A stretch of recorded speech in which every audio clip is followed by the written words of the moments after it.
என் கையே மண்ணுலகிற்கு அடித்தளமிட்டது, என் வலக்கை விண்ணுலகை விரித்து வைத்தது. நான் அழைக்கும்போது அவை ஒருங்கிணைந்து நிற்கின்றன. எசாயா 48 அதிகாரம் 13 இறைவசனம். ஜெபம் செய்வோம். எங்களை அதிகமாய் நேசித்து வழி நடத்துகிற எங்கள் நல்ல தந்தையே, இன்றைய நாளுக்காக உமக்கு நாங்கள் நன்றி செலுத்துகிறோம். கீழ்ப்படிதலுக்காக ஜெபிக்கிறோம். இதோ ஒரே வார்த்தையினால் சொல்லி இந்த உலகையே உண்டாக்கினீர். விண்ணுலகும் மண்ணுலகமும் உமக்கு கீழ்ப்படிந்து நடக்கின்றன.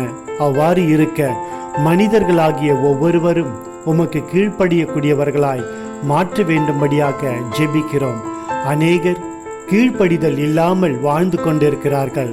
அவர்கள் மீது உம்முடைய இரக்கத்தை நீர் வைப்பீராக்க. ஒரு நாளும் தண்டிப்புக்கு உள்ளாகாதபடி அவர்களை நீரே வழிநடத்த வேண்டும்படியாக ஜெபிக்கிறோம். உம்முடைய வார்த்தைகளுக்கு செவி சாய்த்து அதன் பிரகாரமாய் வாழவும் அவர்களை நீர் தகுதிப்படுத்துவீராக. நீர் அழைத்த அழைப்பில் ஒவ்வொருவரும் நிலைத்து நிற்க கிருபை செய்யும்படியாக ஜெபிக்கிறோம். ஒரு மனதின் ஆவியை ஊற்றி அவர்களை உற்சாகப்படுத்த வேண்டும்படியாக ஜெபிக்கிறோம்.